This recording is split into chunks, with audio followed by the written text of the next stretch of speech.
Olá, quem passou aqui na redação hoje é a Bispa Marisa de Freitas Ferreira, bispa presidente da região missionária do Nordeste e está participando também do Encontro Nacional de Pastoras e Pastores aqui em Aracruz, no estado do Espírito Santo. Bom dia, Bispo, seja bem-vindo. Obrigada. Bispo, a gente vai conversar inicialmente sobre a mobilização que as mulheres têm feito na Remini, né? Como que esse trabalho que as mulheres têm se envolvido tanto, né? A violência contra a mulher lá ela é tão grande que mobilizou também as mulheres metodistas por lá. É verdade. Quando a gente só fica insensível à dor alheia, quando a gente não convive com a dor alheia. Mas acontece que, à medida que nós mulheres vamos trabalhando com mulheres, inevitavelmente a gente começa a conhecer histórias das mulheres. As histórias vêm até nós. E aí a gente vai percebendo que ainda há muita violência contra a mulher, específica no relacionamento íntimo, no relacionamento doméstico. Violência por parte de pai, de mãe, violência por parte de marido, de namorado. Então, a gente começa a conhecer as histórias. Quando a gente começa a conhecer e sabe o nome da mulher, sabe o nome da pessoa envolvida que a violenta, inevitavelmente a gente se solidariza com ela. E é aí que a gente começa a buscar na palavra uma solução. O que a gente faz? E a gente começa a descobrir que o problema é muito mais grave do que a gente imagina. É um problema pouco falado, pouco assumido, mas é um problema real. E que está dentro dos nossos lares cristãos.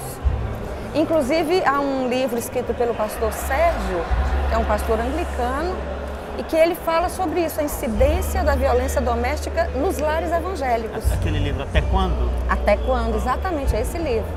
Então é um livro tão claro que trata da nossa comunidade evangélica. E a gente percebe também que nós não sabemos lidar com isso. Porque às vezes nós tentamos ajudar considerando que seja um casal normal, em crise, que a gente conversa com o casal, conversa com o cônjuge ou conversa com o namorado, que as coisas vão se resolver. Mas não é assim. Então, o convívio com pessoas vítimas de violência tem nos levado no Nordeste a nos sensibilizar e buscar soluções.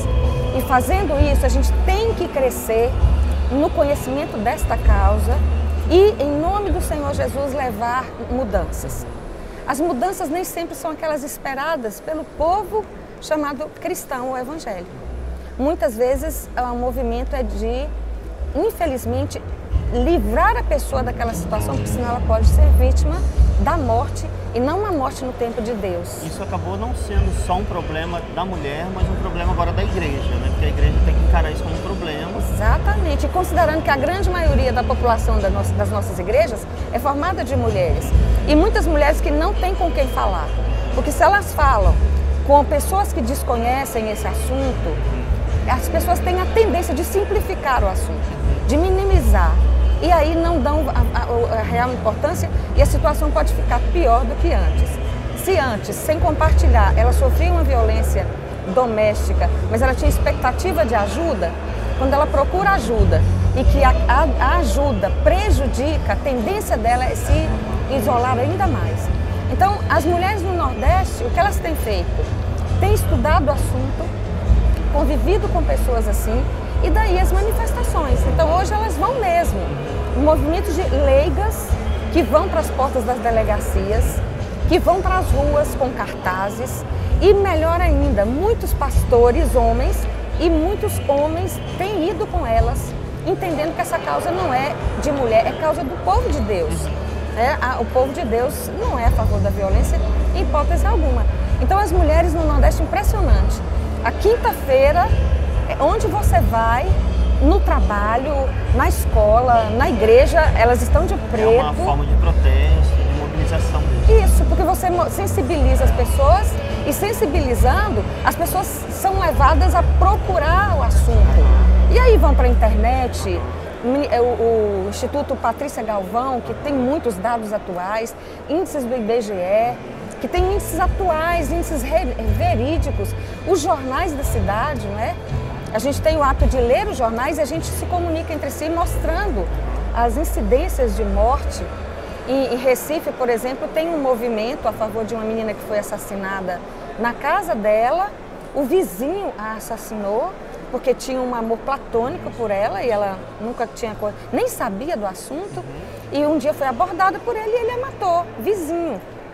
Então as nossas irmãs metodistas foram para a manifestação pública que não era de movimento evangélico, mas elas foram para a rua junto com elas, com as nossas placas da quinta-feira, com a nossa roupa, dizendo: nós somos contra essa violência e nós queremos que a pessoa que a violentou sofra a justiça que é necessária nesse momento.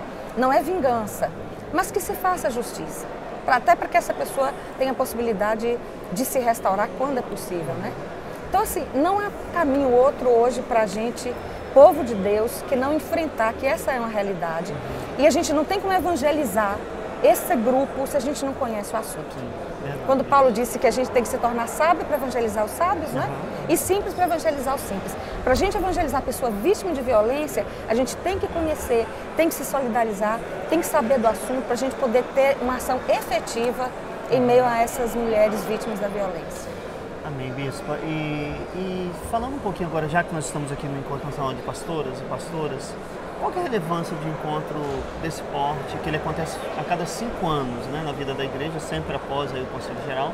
Essas ministrações aqui, capacitação, na vida dos pastores e pastoras metodistas.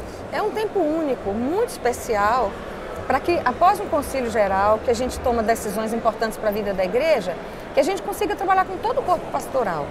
As diretrizes são trazidas e a gente celebra essas diretrizes.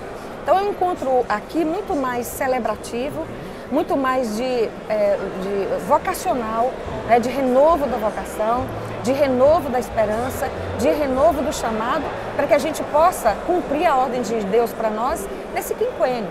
Então é como se fosse um encontro de avivamento, de esclarecimento da nossa missão, para a gente prosseguir em unidade, embora contando com as nossas diferenças, mas em unidade, em foco missionário, para o quinquênio, para que a gente efetivamente faça com que a Igreja Metodista tenha um significado no país, tenha um significado nesse mundo, por meio das diretrizes que ela mesma toma em seus conselhos, né?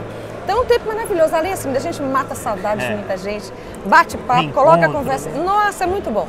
É um momento muito bom. Esse ano, Bispo, o encontro ele aconteceu no ano dos concílios regionais, né? Então, verdade. Às vezes dificulta um pouquinho a presença de algumas pessoas, que a igreja, ela, né, às vezes prioriza o concílio regional, mas atendeu assim, a expectativa do colégio no número de participantes. Nós temos aqui cerca de 740 pessoas inscritas no evento. Atendeu a expectativa do colégio? A nossa previsão inicial era de 1000 pessoas, pelo menos.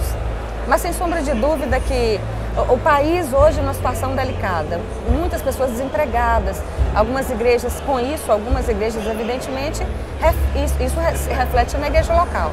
Então é difícil a gente hoje fazer um convite, até porque as regiões hoje estão sem recursos para investir no corpo pastoral, e a sede nacional também. Mas assim, considerando a situação do país, o medo que todo mundo hoje tem de usar qualquer recurso, fazer dívida, porque não imagino o que vai acontecer do ponto de vista econômico-financeiro no país, para nós ficou aquém no número, mas além da previsão frente à crise, muito mais política, a gente sabe, mas que desestabiliza politicamente a crise econômica, fica todo mundo com receio, né? Então, assim, não foi a expectativa primeira atendida, mas dentro de uma segunda perspectiva que a gente tinha, aí foi um pouco além até. Então, graças a Deus, né? Então, um encontro bem bom, bem abençoado mesmo. E começamos bem, né? Exato. A bênção. A gente agradece a senhora, Bispo, por estar aqui batendo essa conversa com a gente. Que Deus abençoe o ministério da senhora lá na Rema. Amém. A gente conversou com a Bispa Marisa de Freitas Ferreira, presidente da região missionária do Nordeste, ou a pastora no exercício do episcopado. Aleluia, isso mesmo. E eu quero convidar você, aproveitando aqui, isso aqui fugindo do script exagerado, quando você puder, vá conhecer a região missionária do Nordeste. Esteja lá conosco, na sede, nas nossas comunidades, tanto no litoral quanto no sertão. Nós contamos com você, é um prazer receber você lá conosco. Deus continue nos abençoando. Um abraço para todas e todos.